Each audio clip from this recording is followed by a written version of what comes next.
их сургуулийн диплом зүгээр цаас гэж боддог хүмүүс зүгээр цаас л авсан байгаа юм. Боловсрол модноос гараагүй. Математикдаа сайн баглаг тоо бодох модноос гараагүй. Их сургуулийн мэдлэг боловсрол ерөөсөө модноос гараагүй. Тэгээ дахиад нэмээд хэлэхэд онц сурдаг хүмүүсийн 80% нь би бол сайн явна, сайхан амьдрах гэж боддгийг. Мяа сурдаг хүмүүсийн 80% нь мяал юм.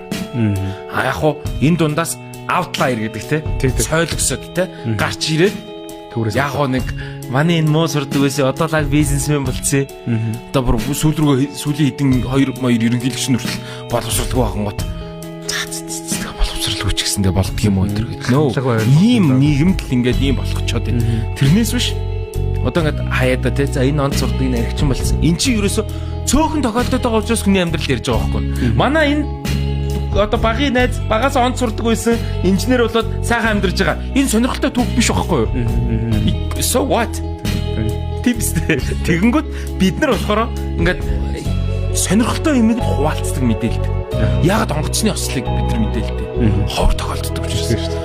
Машины ослыг мэдээлэх юм бол телевизийн цаг хүрэхгүй үсттэй шүү дээ.